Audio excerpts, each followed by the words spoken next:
The parent-child relationship is the oldest bond in the human story.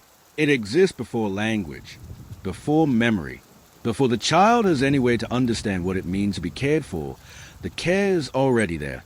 The feeding, the holding, the protection from everything that would harm a person who cannot yet protect themselves.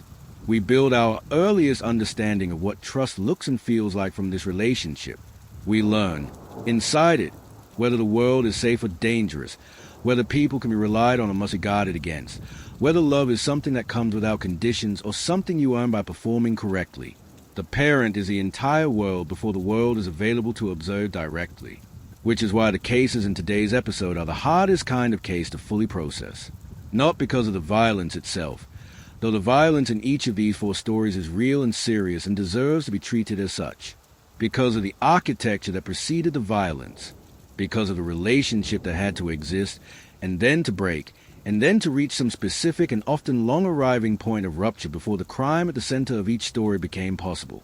Criminologists who study parricide, the killing of one's own parent, consistently identify 3 primary categories of offender.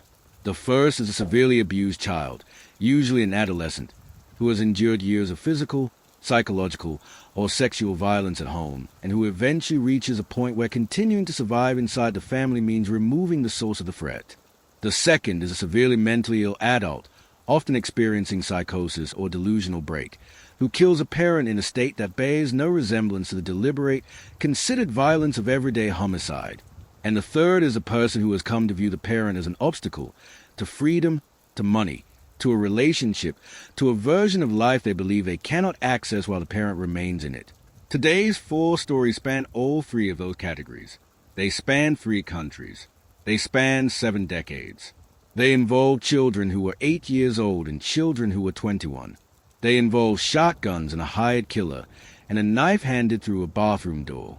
They involve the question of what happens to a person whose earliest relationship with the world is not protection but control, and what eventually happens when that control is no longer possible to bear. What makes parricide, as a category of crime, so difficult to process is that it sits at the intersection of 2 things we rarely examine honestly at the same time: the reality of family violence and the reality of personal responsibility.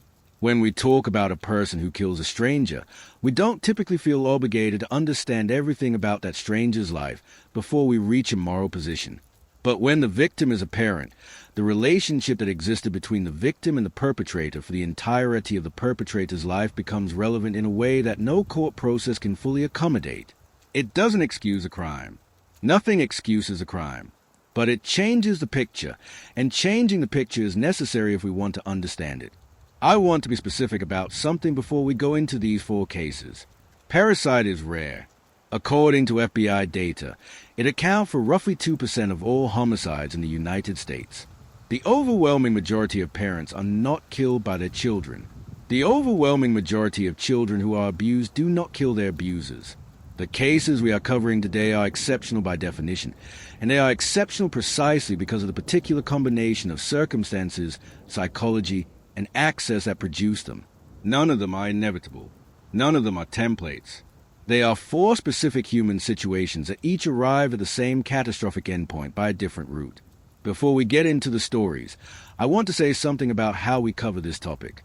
These are not cases where the psychology is simple or the moral position is obvious. Some of the people in today's episode were themselves victims of documented, severe abuse long before they became perpetrators. Some of them have served their time and rebuilt their lives. Some of them are still in prison, still appealing, still being argued over by courts and prosecutors and families who will never fully agree on what justice looks like in a case this complicated. We are going to treat each of them as a complex human case that it is, not to excuse what happened, but because the truth of these cases requires that complexity. A clean story about a monster is almost never the full story, and the full story is what we're here to tell. 4 stories. We begin in Springfield, Missouri, on the morning of June 15th, 2015, with a Facebook post that made the neighbors stop scrolling and call the police. Time, story 1. The sick girl who could walk. Gypsy Rose Blanchard, Springfield, Missouri, June 14th, 2015. D.D. Blanchard was well known in Springfield, Missouri. She and her daughter Gypsy Rose were a fixture of the community's charitable landscape, a devoted mother caring for a profoundly ill child, a story of love under impossible conditions that brought donations and free trips to Disney World, and a steady stream of community support from people who looked at Gypsy Rose in her wheelchair with her feeding tube and her shaved head and saw someone who needed the world to be a little kinder to her than it had been. Everything the community knew about Gypsy Rose Blanchard was a lie. Gypsy Rose could walk. She had always been able to walk. Her hair had been shaved by her mother. The feeding tube had been installed based on symptoms her mother fabricated or induced. The diagnoses she had been given: leukemia, muscular dystrophy, vision impairment, hearing impairment, epilepsy, and a claimed mental capacity of a 7-year-old despite being of entirely normal intelligence, had been obtained by a mother who had spent decades manipulating doctors, charities, government agencies, and her own daughter into accepting a version of Gypsy's health that had no basis in medical reality. D.D. Blanchard is believed by the experts who studied her case to have suffered from what is now formally called factitious disorder imposed on another, historically known as Munchausen syndrome by proxy. It is one of the most extreme and least understood forms of child abuse, a pattern in which a caregiver fabricates or induces illness in a person under their care, not for the child's benefit, but for the caregiver's own psychological needs. The attention, the sympathy, the identity of the selfless parent sacrificing everything, the donations and the assistance in the community that gathers around a story of suffering bravely borne. For Gypsy Rose, the consequence was a childhood that was not a childhood. It was a medical performance, staged by her mother, in which she was the prop. What Gypsy knew and when she knew it, the picture that emerged through the investigation, the court proceedings, and the years of documentary and journalistic coverage that followed is one of a gradual, painful, and psychologically complex awakening. Gypsy did not know, for a long time, that she was not sick. The person who was supposed to tell her what her own body was doing told her something else, and she had no other source of information that was permitted to contradict it. The doctors who might have caught it early were managed by D.D.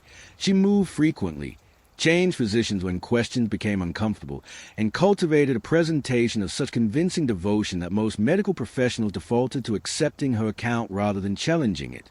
A pediatric neurologist who examined Gypsy when she was around 8 years old concluded privately that she could walk independently and wrote in his notes that he believed D.D. suffered from Munchausen by proxy. He did not report it to Child Protective Services because he felt he lacked sufficient evidence. 2 CPS caseworkers who visited the home in 2009 after another doctor expressed doubts found nothing that seemed to require intervention and closed the case. The system had multiple opportunities to see what was happening to Gypsy Rose Blanchard and found reasons, each time, not to act. By her late teenage years, Gypsy had begun to understand the truth about her body. She discovered she could walk. She began to suspect that the leukemia, the muscular dystrophy, the full catalog of conditions her mother had assembled for her, were not real. But her attempts to act on that knowledge were met with consequences she could not escape. When she tried to run away in 2011, her mother found her, destroyed her phone and computer, chained her to a bed, and withheld food from her. The control was total. Dr. Mark Feldman, an expert in Munchausen by proxy who studied the case, described Gypsy's position as analogous to a kidnapping victim. Her mother's presence and authority was so complete that escape in the conventional sense, walking out the door, telling someone the truth, accessing any form of help, was not available to her in any practical way. She found another way out: Nicholas Goldjohn and the plan. In 2012, Gypsy managed to access a computer without her mother's supervision and joined a Christian dating website. There she encountered Nicholas Goldjohn, a 23-year-old man from Big Bend, Wisconsin, who had a history of mental illness and prior criminal charges. Gypsy told Goldjohn the truth about her situation, that her mother was controlling her life through fabricated illness and that she needed to escape. Their relationship developed over years of secretive online contact. In March 2015, they met in person for the first time at a movie theater in Springfield. Gypsy dressed as Cinderella and Goldjohn as Prince Charming, in a romantic framing that sat alongside a conversation with a very different character. D.D. attended the meeting and rejected Goldjohn entirely. She told Gypsy she was forbidden from seeing him. In May 2014, Gypsy had told Goldjohn for the first time that she wanted her mother dead. Over the following year, a plan developed through Facebook messages on a secret account. Goldjohn would come to the house. Gypsy would let him in after Dee Dee was asleep. He would do what needed to be done. They would leave together and begin the life she had never been permitted to have. On the night of June 14th, 2015, that is what happened, Dee Dee was in bed. Gypsy unlocked the door. She gave Go-John gloves, duct tape, and a knife she had purchased. She went to the bathroom and covered her ears while Go-John entered her mother's bedroom. Dee Dee Blanchard was 48 years old. Afterward, Gypsy and Go-John took $4,000 in cash that had been in the house and boarded a bus to Wisconsin. The Facebook posts and the arrest. The following day, two posts appeared on the Facebook account shared by Dee Dee and Gypsy Rose. The first said that the old lady was dead. The second, posted in a different voice that was clearly not Gypsy's, added a graphic description of what had happened, a post that would later be attributed to Go-John and that caused the neighbors who saw it to immediately contact police. When officers arrived at the house, they found Dee Dee's body. Her medications were still on the counter. Her wheelchair was in the hall. A daughter who was publicly known to have the cognitive functioning of a 7-year-old and to be incapable of independent movement appeared, based on the posts, to have somehow been present for whatever had occurred. The community's first reaction was that Gypsy had been abducted. They were afraid she had been taken. The IP address of the post traced to Go-John's home in Big Bend. Police arrived there and found Gypsy Rose, standing, walking, alive and uninjured, with a full head of hair, eating food with no feeding tube. The person they found was not the person Springfield had known. She was 23 years old, not the teenager Dee Dee had always presented her as. She was fully mobile. She was not intellectually impaired in any way. She and Go-John were arrested. She cooperated with investigators. She confirmed she had planned the murder and let Go-John into the house. Her complete medical records, reviewed by forensic experts after Dee Dee's death, documented the abuse with clinical precision.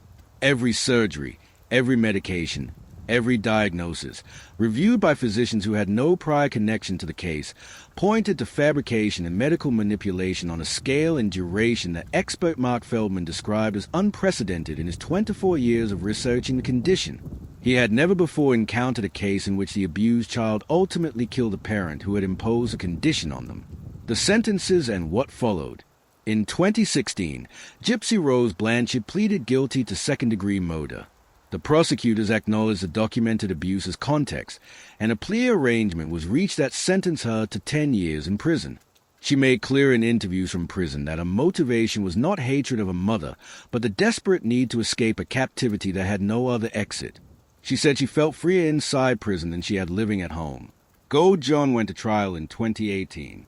His defense argued that he had acted to help Gypsy escape an abusive situation. The prosecution argued that he had committed a premeditated murder. The jury deliberated for approximately 2 hours and convicted him of first-degree murder. He was sentenced to life in prison. Gypsy Rose was released on December 28, 2023, having served 8.5 years. She had a daughter in 2024 with a new partner. She has spoken openly about wanting to be the kind of mother to her child that Dee Dee never was to her, present, honest, and unconditionally on her child's side. Dee Dee Blanchard's relatives have said, since the full facts of the case became public, that they were not entirely surprised. They had suspected for years that something was wrong with the medical picture Dee Dee presented. They had not found a way to prove it or stop it. The Gypsy Rose case illuminates a failure that is structural before it is individual. At least 2 physicians suspected Munchausen by proxy and did not formally report it. 2 CPS workers visited the home and closed the file. The charitable community that donated and assisted was working from a story that was never fact-checked because it appeared in the form of a dying child, and dying children are not routinely fact-checked. Every system that existed to protect Gypsy Rose came into contact with her situation and did not catch what was happening. The crime that resulted was, in the most precise possible sense, the product of a protection system that did not protect. The person who suffered the consequences of that failure, who went to prison for murder at 23, had spent her entire life being failed by every institution that was supposed to see her. Times. Story 2, the Beverly Hills Mansion. Lyle and Eric Menendez, Beverly Hills, California, August 20th, 1989. The Menendez family had arrived at the apex of a certain version of the American dream. Jose Menendez had been born in Havana, Cuba, in 1944. He had come to the United States as a teenager following the Cuban Revolution, living with relatives while building an academic record good enough to earn him a college scholarship.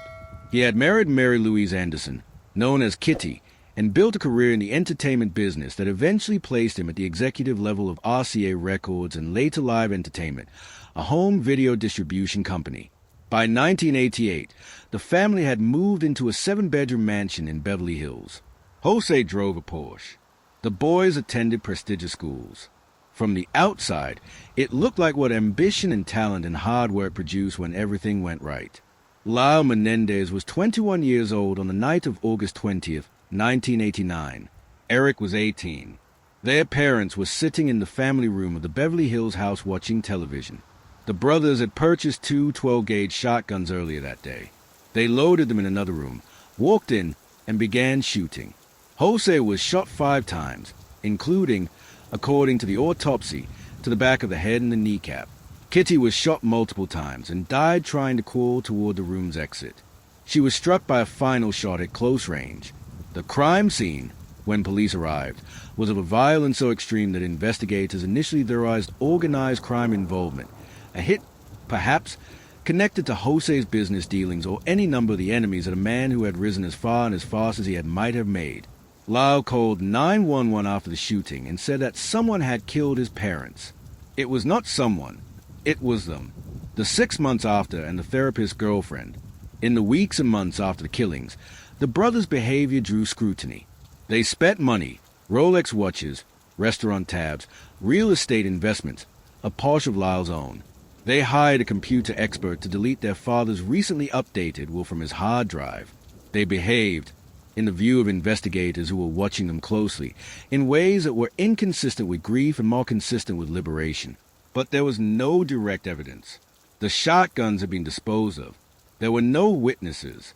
Investigators had a theory and a strong suspicion, but the case against the brothers was circumstantial and insufficient for an arrest.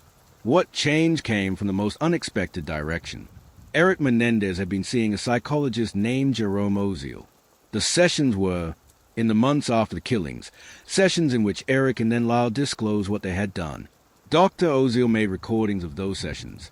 His girlfriend at the time, a woman named Judalon Smith, was aware the recordings existed and aware of their contents. When her relationship with Oziel deteriorated, she went to police in March 1990 and told them about the tapes. Lyle was arrested on March 8, 1990, outside the Beverly Hills mansion. Eric turned himself in days later. They had been living freely for 6 months.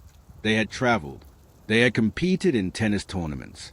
They had attended concerts and thrown parties. They had, in every observable way, been building the life that the estate they stood to inherit was supposed to fund. The trial, the deadlock, and the second trial. The first trial of the Menendez brothers began in 1993 and was televised, one of the first major televised criminal trials, arriving in the period just before the O.J. Simpson proceedings that would set the template for the genre. The brothers had separate juries.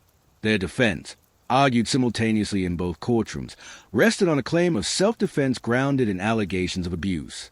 They testified that their father had physically, emotionally, and sexually abused both of them throughout their childhood and adolescence. Eric testified that the abuse by his father had never stopped and that he had confided in Lyle in the days before the killings. Both brothers testified that after Lyle confronted their parents, they became convinced their parents were planning to kill them to prevent the secret from emerging. They said they walked into the family room on August 20th, believing they would die if they did not act first. Family members, former friends, and acquaintances took the stand to provide corroborating testimony about incidents they had witnessed or been told about. The accounts were specific in many cases, and their cumulative weight gave the defense enough purchase on the jury's deliberations that both juries ultimately deadlocked. Mistrials were declared. The brothers had escaped conviction in the first round. The second trial proceeded under significantly different conditions. The judge limited the scope of abuse-related testimony that could be admitted. Evidence that Lyle had suborned perjury by asking a friend and a former girlfriend to provide false testimony for the defense was disclosed. Lyle did not testify at the retrial, and the prosecution's case, tightened by the constraints of the second proceeding, succeeded where the first had not. In 1996, both brothers were convicted of first-degree murder. They were sentenced to life in prison without the possibility of parole. 35 years and the question that never closed. The Menendez case did not settle in the way that most criminal cases settle once conviction and sentencing produce a legal conclusion. The central question, whether the brothers were telling the truth about what their father did to them, and whether that truth, if real, changed the moral and legal character of what they had done, remained contested for 3 decades. The brothers maintained their account consistently throughout their prison years. They pursued appeals without success.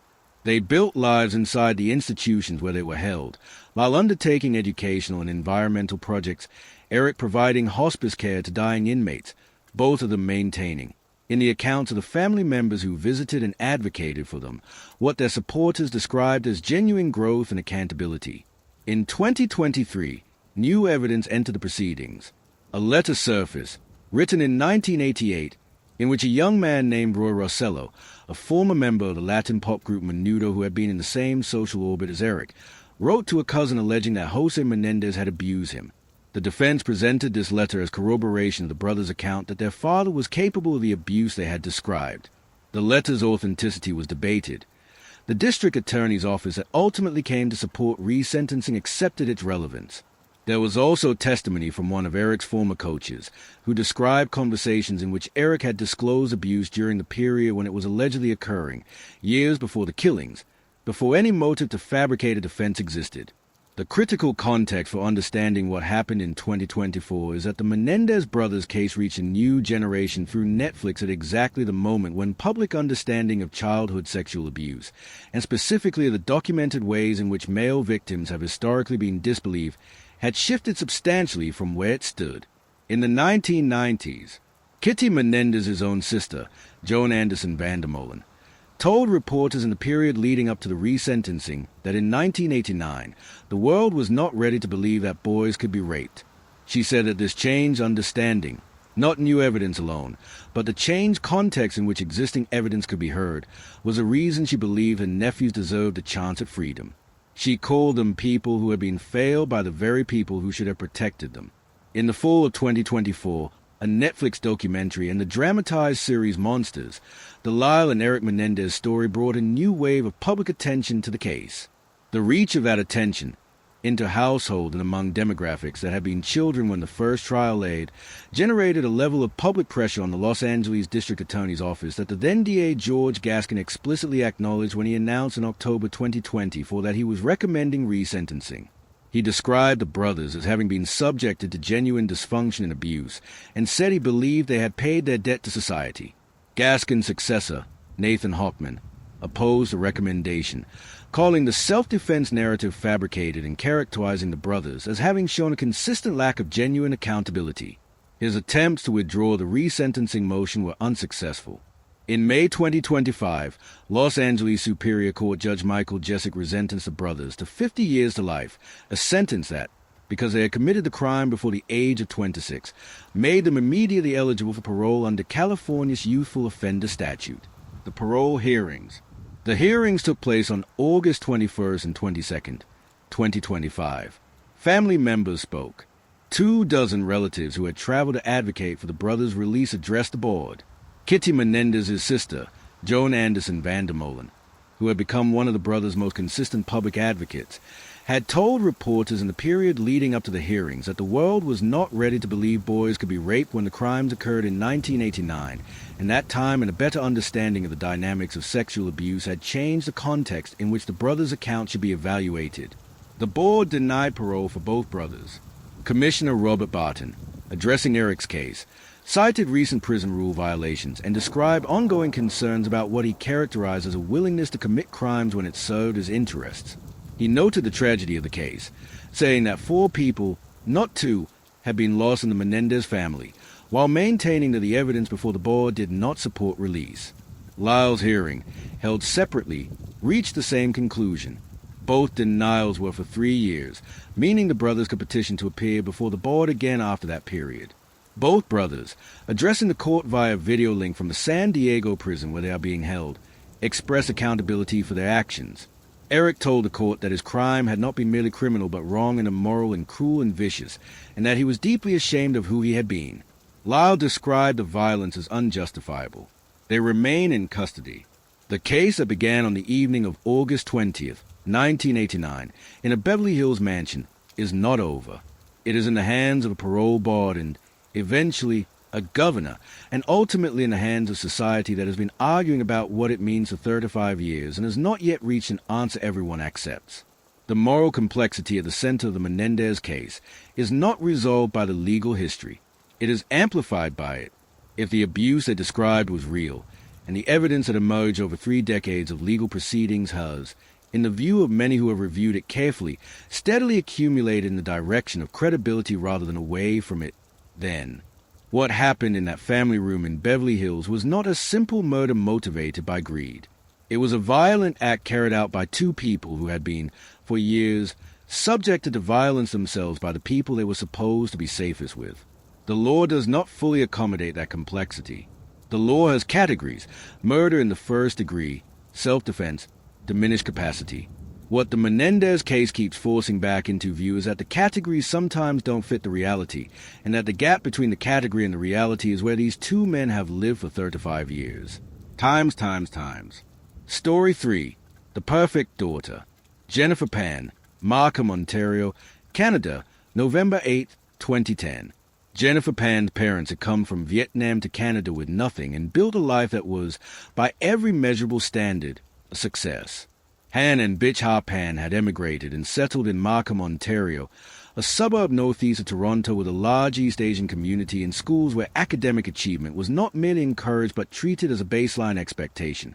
They had worked, Han in manufacturing, Bitch Ha assembling springs in a factory, and they had saved, and they had poured what they saved into the education and future of their children with a particular intensity of parent who understand, from personal experience, that the distance between where you start and where you can go is bridged by how seriously you apply yourself in school. Jennifer, the eldest, appeared to have absorbed this lesson entirely. She was a figure skater of genuine ability, competing at a regional level. She was, by the account of her high school friends, a diligent student whose academic record matched the expectations of a household where the standard conversation was not whether you would go to university but which program you would enter. Her parents believed she graduated from high school with strong grades. They believed she was accepted to a pharmacy program at a major Toronto university. They believed she was attending lectures, completing coursework, progressing toward a professional degree. None of it was true. Jennifer Pan had failed to graduate from high school.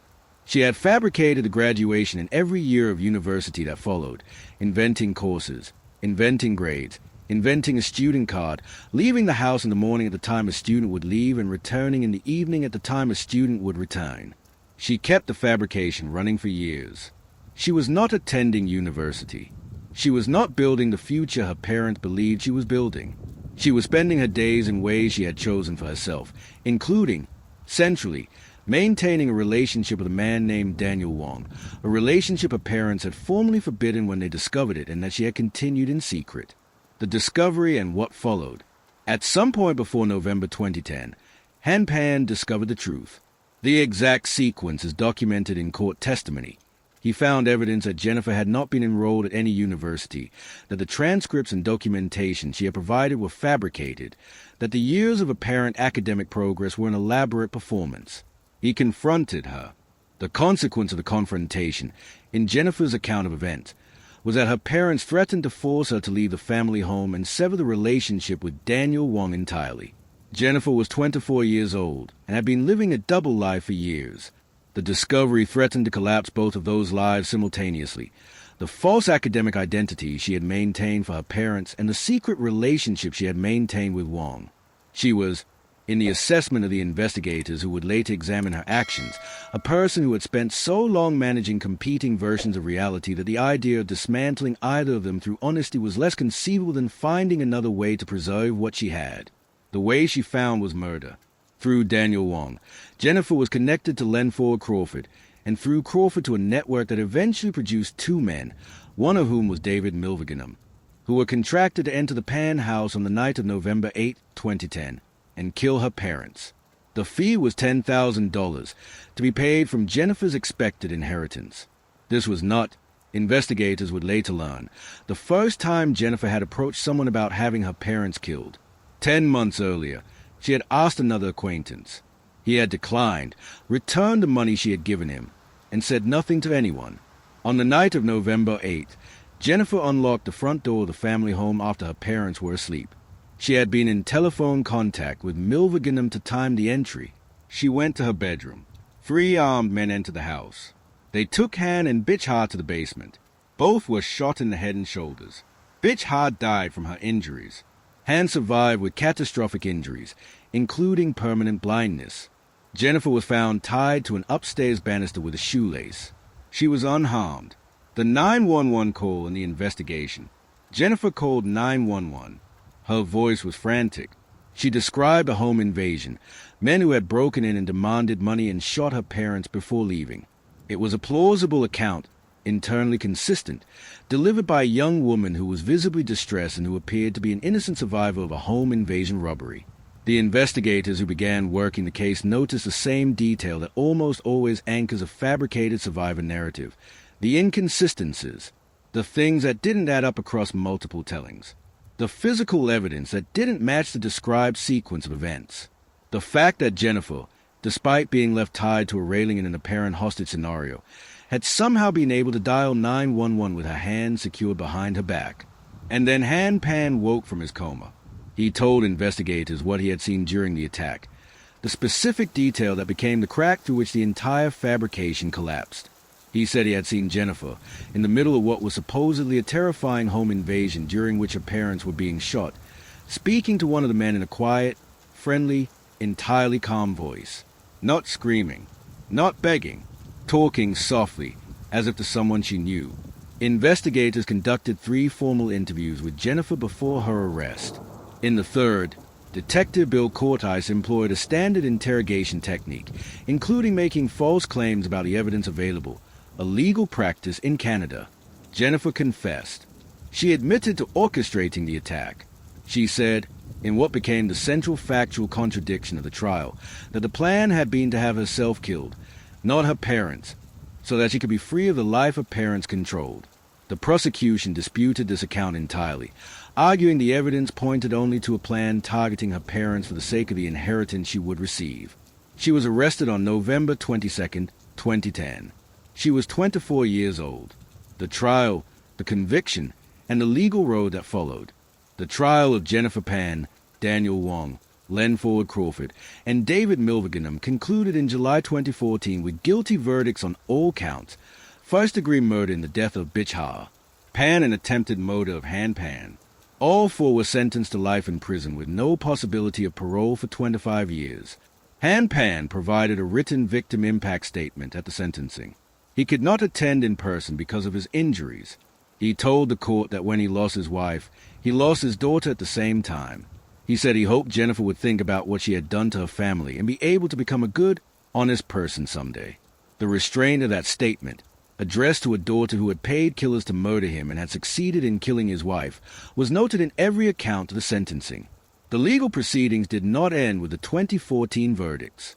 In May 2023, the Ontario Court of Appeal overturned the first-degree murder convictions in the death of Bitch Ha Pan for all 4 defendants, on the basis that the trial judge had incorrectly limited the jury's options, specifically that the judge should have allowed the jury to consider the possibility that the plan had been to kill only Han Pan, and that Bitch Ha's death during that plan might therefore constitute second-degree murder or manslaughter rather than first-degree murder.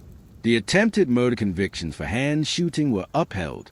The Crown appealed to the Supreme Court of Canada to restore the first-degree murder convictions. In April 2025, the Supreme Court dismissed the Crown's appeal in a 7-2 decision, writing that the jury could have had a reasonable doubt that Bitch Ha was one of the plan's intended targets. A new trial on the first-degree murder charge was confirmed as ordered. As of early 2026, Jennifer Pan remains in custody in Ontario, maintaining her innocence in relation to her mother's death while a conviction for the attempted murder of her father stands. A retrial date on the first-degree murder charges has not yet been set. Han Pan is alive. He is blind. He has been ordered to have no contact with his daughter. The Jennifer Pan case is studied in criminology programs as a textbook example of what researchers call a dangerously antisocial parricidal offender, the person who kills or arranges the killing of a parent not out of fear or mental illness, but because the parent has been categorized as an obstacle. The The parent is not a person in this calculation. They are constraint. Han and Bitch Harpan had worked for decades and denied themselves things so that their daughter could have a future that matched their hopes for her. She responded to the discovery of a deception not with honesty or grief but with a plan. The plan required $10,000 and two men with guns and a shoelace to tie herself to the banister with. Everything about it was organized and deliberate and without any apparent engagement with the reality that the people she was arranging to have killed were her parents. Times. Story 4. The son who invented his whole life bridge, a modern case. Chandler Halderson, Dane County, Wisconsin, July 1st to 2nd, 2021. Some cases offer no category of abuse, no documented mental illness, no long history of family violence to reach for when trying to understand what happened. Some cases are simply about a lie that grew too large to contain. Chandler Halderson was 23 years old in the summer of 2021.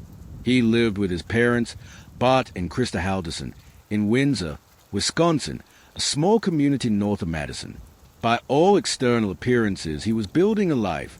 He told his parents he was attending the University of Wisconsin-Madison, that he had a job with a technology company, that things were going well. His parents believed him because he was their son, and he told them these things with the confidence of someone who had arranged the facts to be believable. None of it was true. He was not enrolled at the university. He did not have the job he described. He had been, for an extended period, constructing and maintaining a false version of his life for the people who were closest to him, the people who, had they known the truth, would have required him to face it. On the weekend of July 1st and 2nd, 2021, Chandler killed his parents at the family home. He then spent 2 weeks telling relatives and investigators that his parents had gone on a camping trip and had not returned, reporting them missing himself, appearing in news coverage, taking part in search efforts for the people he had killed. Human remains were found in the days that followed. The investigation that produced those discoveries was methodical, intensive, and ultimately conclusive. Chandler Halderson was arrested on July 15, 2021. He was convicted in January 2022 of 2 counts of first-degree intentional homicide, 2 counts of hiding a corpse, and 1 count of mutilating a corpse. He was sentenced to 2 consecutive life terms in prison, without the possibility of parole. The motive documented at trial was a variation of the same structure that appeared in the Jennifer Pan case, a young adult who had built a false identity for the people whose expectations he could not meet, and who chose to eliminate those people rather than confront them with the truth. The specific circumstances of the Halderson case are more stark than most because there was no money, no relationship, no tangible inheritance at stake. There was only a lie about school and a job, and a life that was supposed to be in progress. When that lie faced discovery, the choice Chandler Halderson made was the most permanent possible way of ensuring the discovery never happened. Times. The bond that breaks. 4 cases.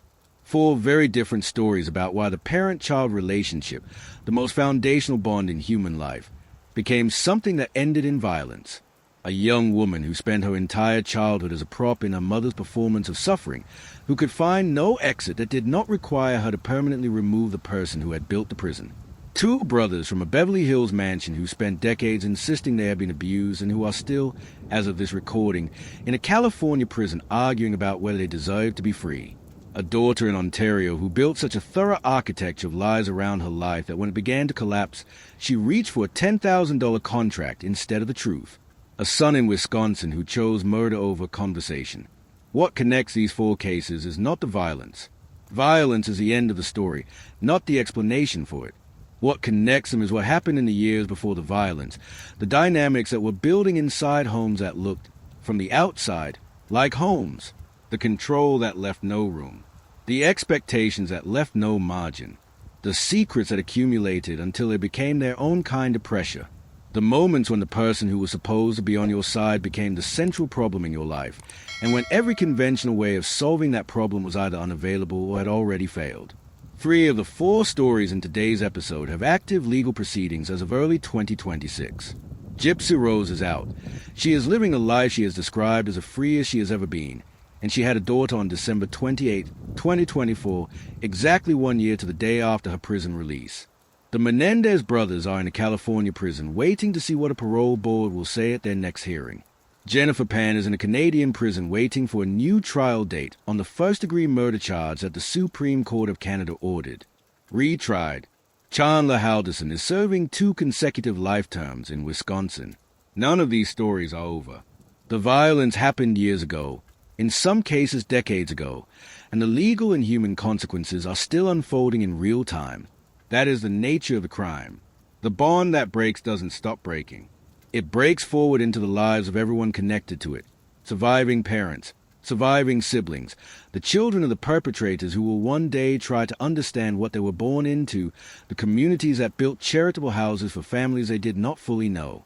And it breaks backward, too, into the histories that produce the breaking, into the rooms where things happened that were never supposed to, into the relationships that should have been safe and weren't, into all the moments when something different might have happened if someone had looked more carefully, asked a different question, or refused to close a file and move on. None of these 4 stories have a clean ending. That's the point. Times. Which of these 4 cases change how you think about what happens inside families? And what was a specific detail that shifted something for you? Tell me in the comments. I read everyone. If this episode gave you something real, share it with someone who thinks seriously about these things. I'll see you in the next one. Times.